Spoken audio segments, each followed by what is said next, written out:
everybody. This is Medcan Presents, our health and wellness webinar series that happens every other Tuesday at 12:30 p.m. My name is Chantel Guertin, and I'm one of the people on the team that create content here at Medcan. Today, our webinar is Make Your Lunch with Medcan. And this is all about tired of eating that same old sandwich, maybe the lunch you've had the whole time you've been home at COVID. So let us improve your lunch. Nourish Executive Chef Jason Smidt is here for a fun, interactive webinar where you're going to learn how to make the new Nicoise salad. He's going to offer vegan, gluten-free, and dairy-free alternatives. Then you can enjoy your lunch and you can ask Jason questions using the Q&A function or the chat function. And I'll let him know that we have some questions, and he can also share some of his tips of the trade. So a little bit about Jason. He was born and raised in South Africa and has traveled extensively throughout the world, honing his culinary skills in Israel, London, and throughout the US and Canada. He's worked as a personal chef to some of the most affluent families in the world, and now he is based in Toronto, and we are lucky enough that he's been the executive chef at Nourish by Medcan since 2017. So welcome, Jason. Thanks, Chantal. Hi, thanks for the great introduction. Hi, lovely people. Thanks for joining us today. Today we're going to make a beautiful, really simple Nicoise salad. And the best thing about the salad, if you're going to do it, you can couple it up being as a dinner. So as we're going to prepare it today, you'll see that it'll be hot, most of the stuff that we'll be preparing. So either you can let it cool to room temperature and then enjoy the salad. Alternatively, you can have it as a dinner with the green beans, the potatoes, and then the side salad, which will consist of mixed greens and tomatoes and some beautiful, either a Nicoise or a Kalamata olive. So here's all our great ingredients today. So we're going to start off with making the vinaigrette, which we can just quickly get started, and then we will prepare the rest of the items once the vinaigrette has been done. So what we're going to have today is, I chose a white wine Tarragon vinaigrette. So what I do usually when I go to the stores, I really find putting some Tarragon in your vinegar, whether it be a white wine vinegar or the apple cider vinegar or red wine vinegar. Just pop some fresh Tarragon inside. It really gives it a great flavor, and just to be a little bit different and versatile for that. So we have a nice lob of Dijon mustard to that. And if you're going to be doing the vegan option, I'm going to be adding some honey to this dressing. But if you want to be doing it in the vegan, you can either add some coconut sugar or maple syrup or an agave nectar, or you needn't put any sweetener in it at all. So just a small little splash of honey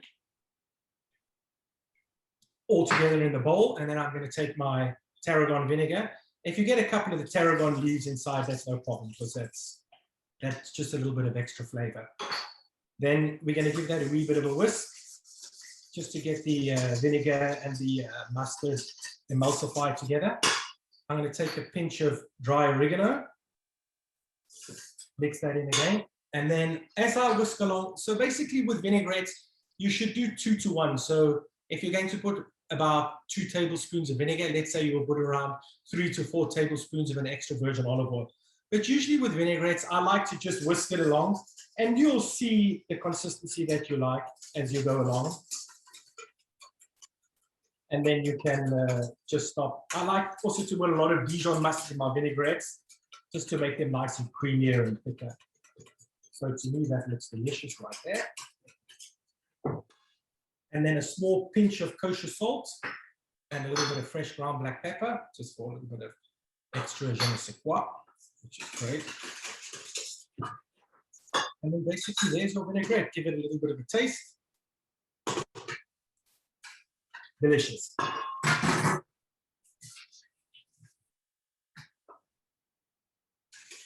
So I'll get that ready for my portion cups. And vinaigrettes are great. Vinaigrettes like this, they can last in the fridge for 3-4 weeks, which is really great. So you can use them throughout the weeks as you go along. And also, alternatively, if you don't use white wine vinegar, you can use red wine vinegar or an apple cider vinegar, which is also both really healthy and great for you. So now to get onto the main feature.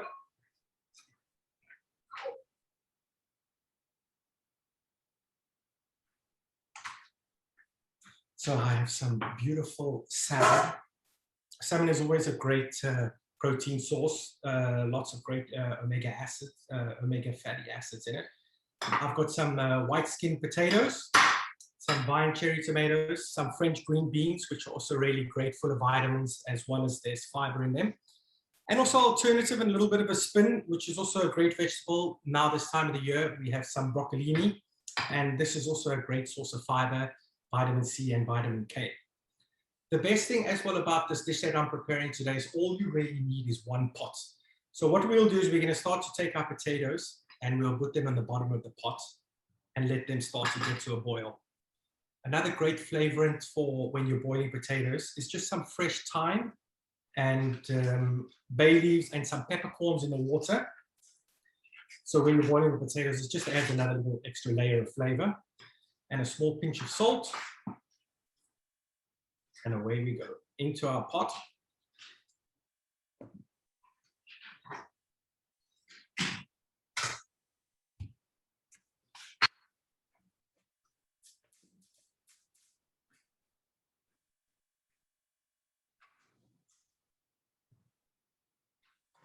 And while the potatoes are starting, as I said, which is a great thing about this dish, so the potatoes are going to start boiling. They'll take around 3 to 4 minutes to get started in the boil. And then I'm going to do my salmon inside a colander, which I'm going to line with some fresh dill and some fresh tarragon.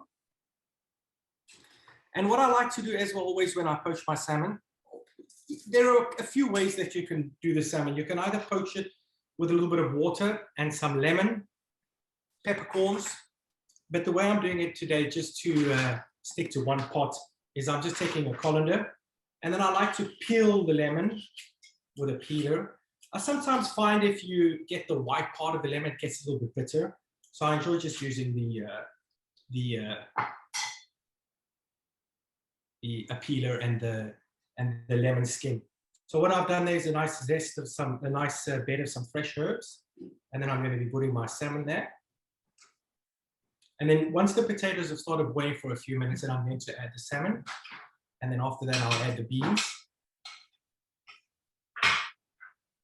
So what we can do so far is we can get started with our salad base. So I've chosen today, you can choose any green that you want. I like to add some light buttery greens as well as your hardy greens. The dark greens, today I have some baby kale.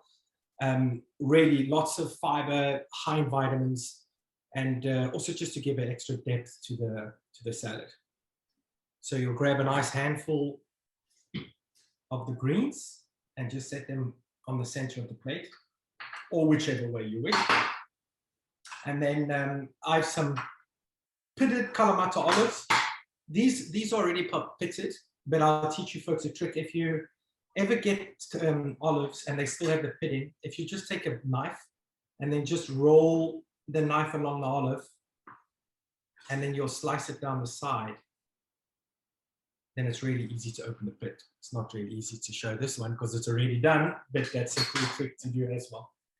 So we'll just cut these olives in quarters or in half. Olives as well, really a great source of natural oils. Also have some antioxidants in them. And then we have some lovely vine cherry tomatoes. We give them a quick rinse. So the olives, if you're looking to balance this, I would do about a tablespoon of olives for 1 to 2 tablespoons of olives. And then maybe 5 to 6 vine cherry tomatoes. Depending on your appetite, you could do more or less, whichever way you prefer.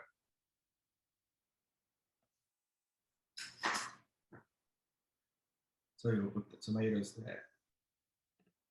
And then some olives.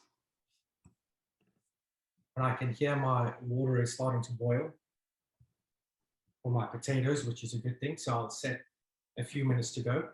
Another quick trick as well, because I'm going to be using one pot for this, a one pot wonder, I'll be using to boil my egg, which goes along with my Nicoise salad. You'll just dip the egg in take a little bowl or container and just put some warm or hot tap water and let it just sit in that for a few minutes, because then if you put it inside the water from the fridge, it's going to crack. But if you've left it in a cup of water for a few minutes, hot water, then it will not crack so easily. So Jason, I have a question already because I am not a chef. Was that a hard-boiled egg already? No, this is already raw egg. So this egg is still raw.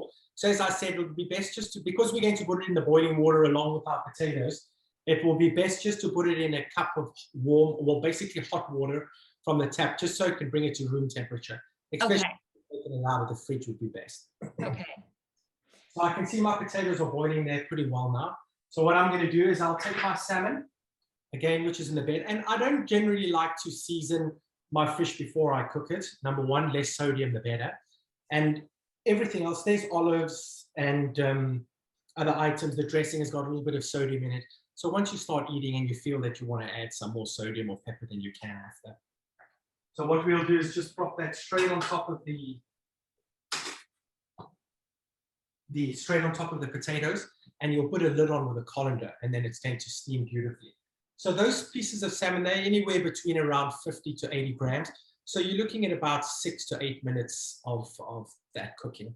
So that's really pretty simple and easy. So while those are cooking, I'll just talk a little bit about a vegan alternative to the salad.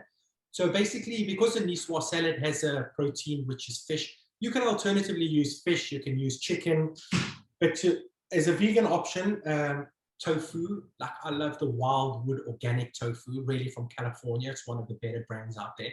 And to eat it raw is just delicious. So with the salad, you don't even really need to do anything to it because the dressing is so flavorful.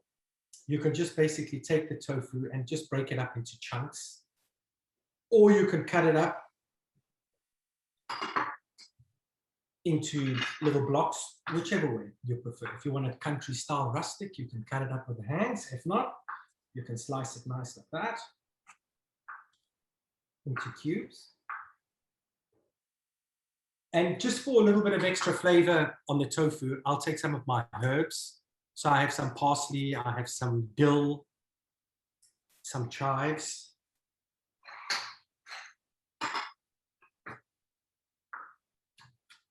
And you just give them a wee bit of a chop.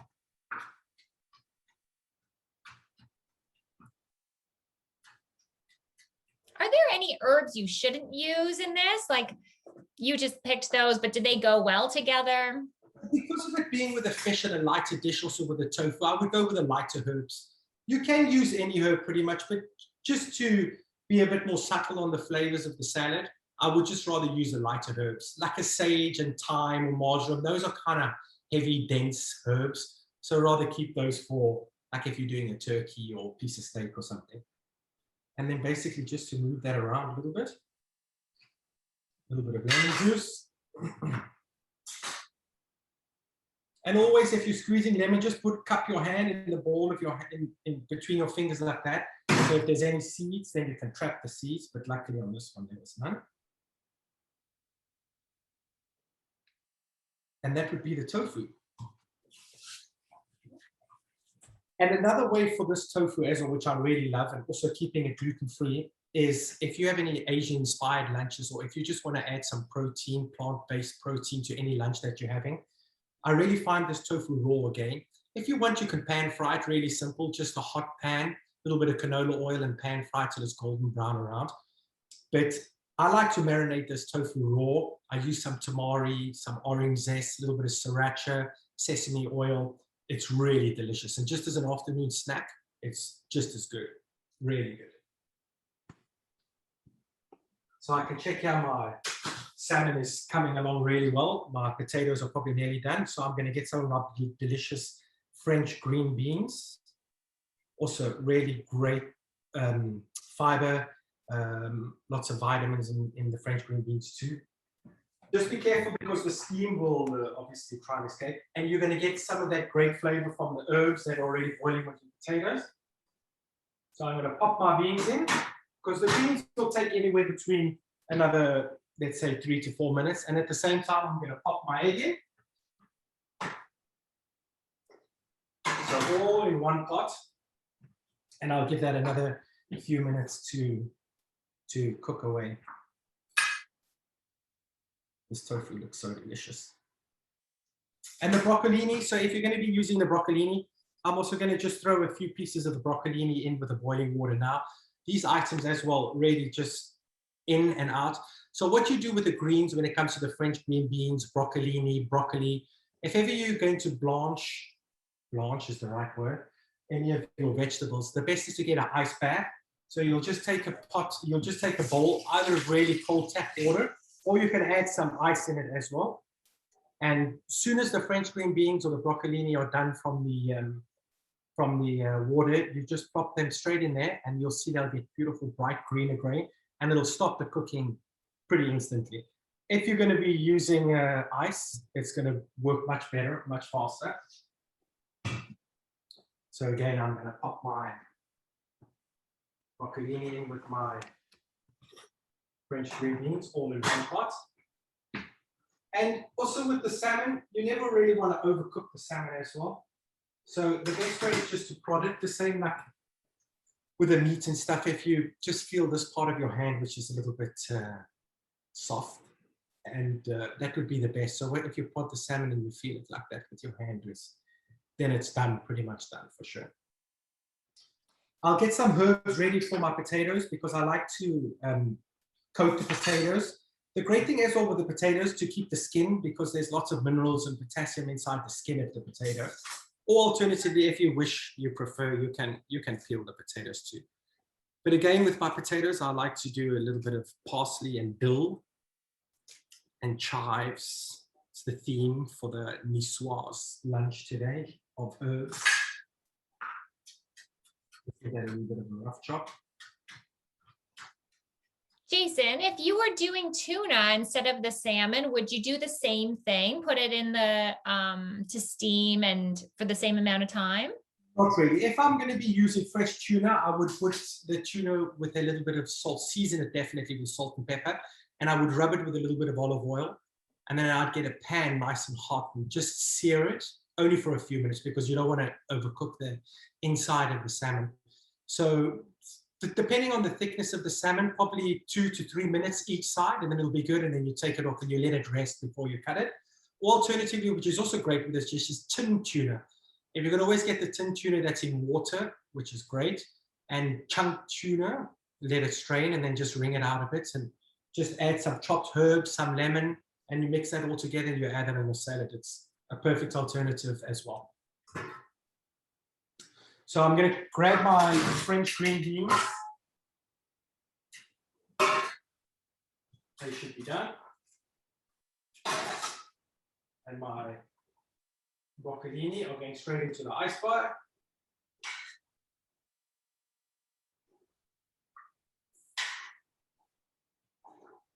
The flavor smells so good from the herbs that are in the water. And also the herbs that are in the water from when you boiled your potatoes, that's also going to go into the salmon as well. So that's another extra depth of flavor, which is really great. I'm just going to check how the potatoes are doing.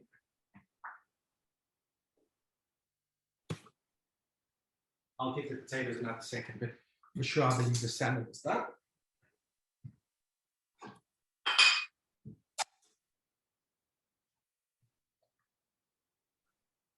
Smells so good. So as you can see there, the salmon beautifully cooked, perfect. You can give it a nice flake there. Really delicious. And so as I said, if you want to eat this as a salad for lunch, you'll let it cool down for a few minutes. But then again, you can eat this for dinner, Nicoise double time. With the French green beans, you needn't blanch, you needn't put them in the ice bath. So as soon as they're done, you can just take them out and serve them as the vegetable, along with the potatoes. That's deliciousness.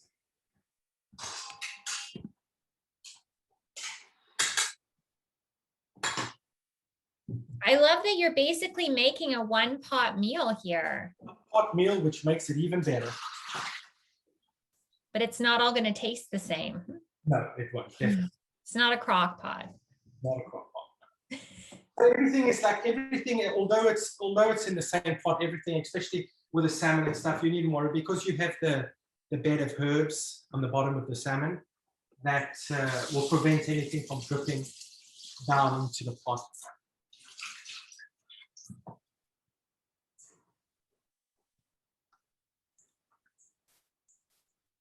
So I have my green beans.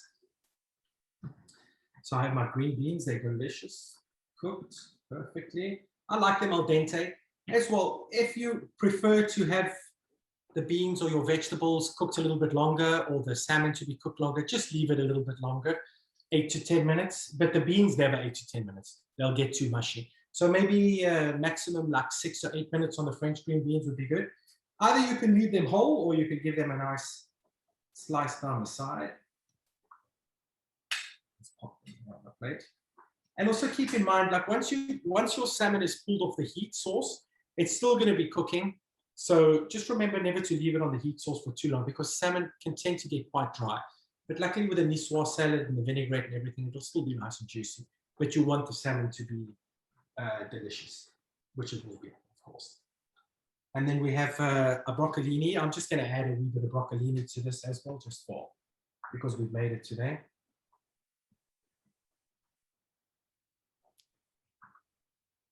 Are your eggs still cooking? Our egg is coming out right now. So with the egg as well, depending on how you prefer your eggs, this one I've taken out now, it's probably going to be a nice softish. The yolk will possibly be a little bit runny still. Let's see. So I'll run it under cold water. And you peel it. And also it makes it so much easier once you've heated it in the water before you put it in the pot. It makes it a lot easier to peel as well. And I can feel it's nice and soft. So that as well, depending on how you like your eggs to be boiled. This was probably 5-6 minutes, so it's going to be quite soft, which is quite delicious too. Nice runny egg. We'll put that on there. And again, if you wanted to cook a little bit longer, 8 minutes will probably be a hard-boiled egg with a touch of softness in the center. But like this is delicious. And while it's still warm, you can take a little flake of molten salt, a little pinch of black pepper.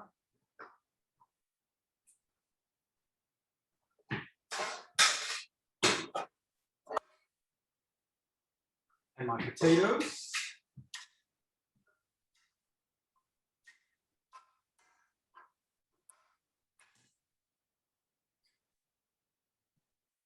So as I said earlier, just your preference, you can keep the skin on the potatoes, which would be best, because there is definitely some extra nutrients in the skin of the potato. Is there a difference in the skins of a red potato or the potatoes you're using there? Well, you know, just the color, the variant of the potatoes, if there's any more nutritional value between the skins of different potatoes, I don't think so necessarily, but it is better to eat them, especially if you're getting a jacket potato, like a baked potato. It's always good to eat the skin and not only scoop the inside of the potato. So these potatoes are perfectly cooked. So you'll have them. As I said, if you're going to have this for lunch again, you can just let them cool down for a few minutes.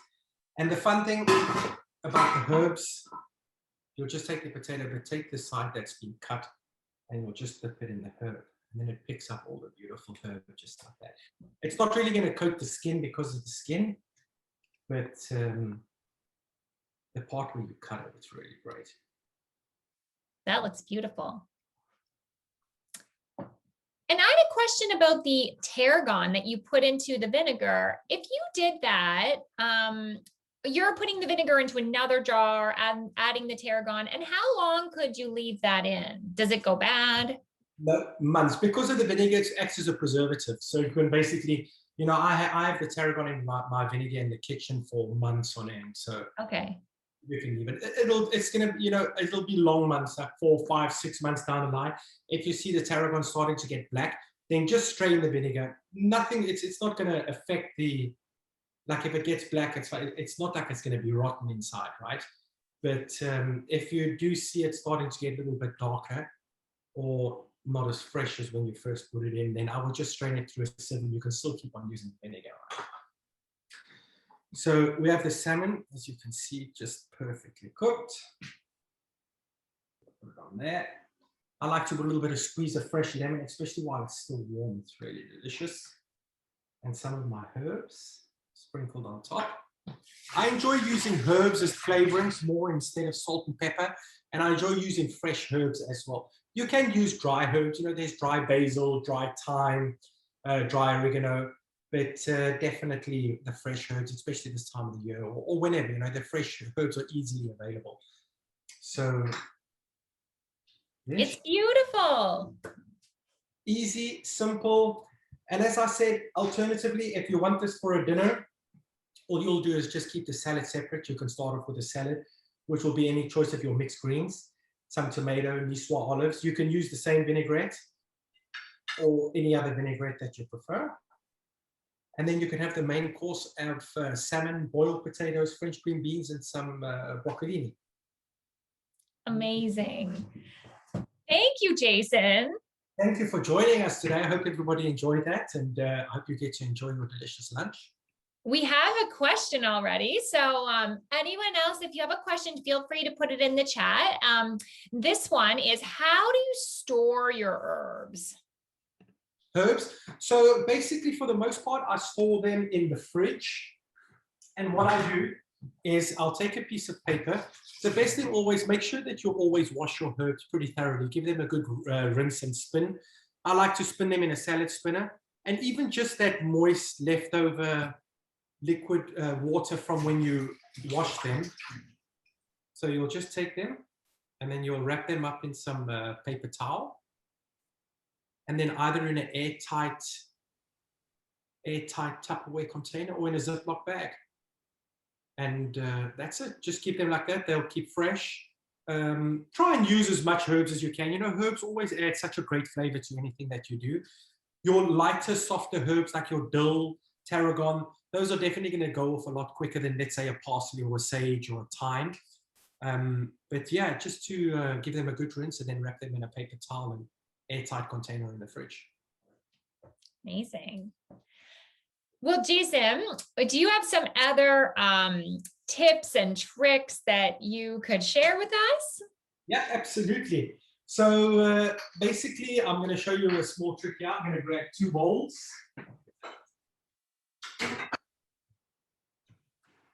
Let's hope this works. So everybody loves garlic, but everybody hates peeling garlic. So what I tend to do is you'll take 2 bowls and pop. The best thing is to pop as many in here as possible, and then it tends to work better. And then you'll put another bowl on top and you'll give it quite a vigorous shake for a couple seconds. And shake, shake. And then for the most part, you have your garlic cloves right there. So no mess, no fuss. You don't have to worry about peeling and the little flakes. Wow. And that's it right there. So it's off. I'll just put the salad to one side.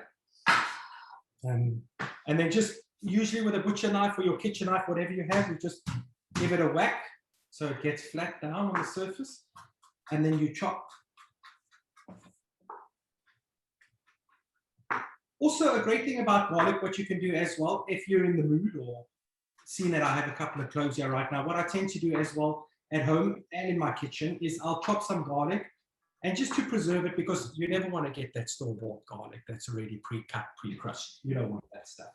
So I chop it up, and then I'll put it either in a small little mason jar, if you get those 2 little small 125 ml mason jars, or in a airtight container. And then nice chopped, and you put it in there. And then you just cover it with olive oil. And it really, it keeps for weeks like that. And another great thing about doing this as well is if ever you make any stir fries or if you cook any other meals, you can really use this oil, because after a couple of days, it gets scented really quite strong and well with the garlic. And leaving the garlic like this preserves it pretty well. So is that instead of having the garlic cloves just whole in your fridge, it makes them last longer, or just kind of makes Look, it easier. it's not necessarily going to make it last long. It's just more for ease. So if you cook with a lot of garlic, whether you're making pastas or steak or sauteing mushrooms, just if you have your garlic and you want to just get ahead, pretty just to do it like that. Another quick tip as well with when it comes to these vegetables that we did today, like really a great snack. So these, if you go to the grocery store and you buy yourself a bag of French green beans, usually it's a whole bag of French green beans. And I find, especially at home sometimes, I don't go through all the French green beans in the same day. So they tend to get wasted towards the end. But what I like to do is just blanch them all at once in the boiling water, in the ice bath, and then just keep them in a sealed container in the fridge. They're really a great snack during the day, either just plain like that or with hummus. Broccolini, the same thing, also really, really a great snack. Blanch the whole batch and just keep it in the fridge. And alternatively, just use it in all different meals. You know, that's really great in stir fries, any dinner that you're going to make. That's a great tip. And another quick tip as well, with if you want to make your vine cherry tomatoes, or any tomato actually a little bit more luscious or whatever. So what I'll do is with any of the boiling water, we'll just take the cherry tomatoes and just pop them in boiling water for a few minutes. And I find this really, really delicious. So basically like a blanched tomato. So I have them in the water for a few minutes. Just move them around a bit. And then straight into like an ice bath or some super cold water. And if you add them to your salads, that's really great. So you just take, sometimes you'll just make a little bit of a slit before you put it inside the water and it's easier to peel. And then the skin like literally just peels away. If you leave it in the water for a little bit longer, it takes much quicker, but you don't really want to get the tomato too soggy. But the tomatoes like this, I find as well with the Nicoise salad, they go really, really great. And if you make a tomato mozzarella salad with some burrata and a homemade pesto, it's just adds another level of deliciousness. Good catch. That's it really, like little blanched tomatoes. The bigger ones obviously are a lot easier to peel. And if you leave them in the water for a few seconds longer, that also helps quite a bit to let the skin slide off easier. But really, just like that, really delicious. And you could do that with big tomatoes too? Big tomatoes, small tomatoes, heirloom tomatoes, any tomato, yeah. That's really, really delicious. That's really, you know, to have that as a snack, those vine cherry tomatoes as a snack with a little bit of olive oil and some molten salt and fresh ground black pepper from the fridge cold, super delicious. Super delicious. That was great. Well, if we don't have any more questions, then I learned so much. I didn't even make the lunch, but I'm excited to. So thank you so much, Jason. And for everybody who watched, this will be available on our YouTube channel. So if you go to Medcan, on YouTube, you go to Medcan Live Well, you'll see all of our past webinars, including this one. So I think if you missed any or you want to rewatch it, you can do that there. You can also sign up for our future webinars by going to medcan.com/listen-and-watch and learn. I'm going to put that in the chat because that was a long URL. So you can see all the other ones. We have some great other webinars coming up. And every Monday, we also have our podcast, Eat, Move, Think. You can listen to that wherever you listen to podcasts. And that's everything to do with your mind, your body, and your soul. So thanks again, Jason, so much for doing this today. I learned so much, and I hope everybody else did as well. Thank you. Thanks for joining us. Have a great day, everybody. Stay healthy, eat well.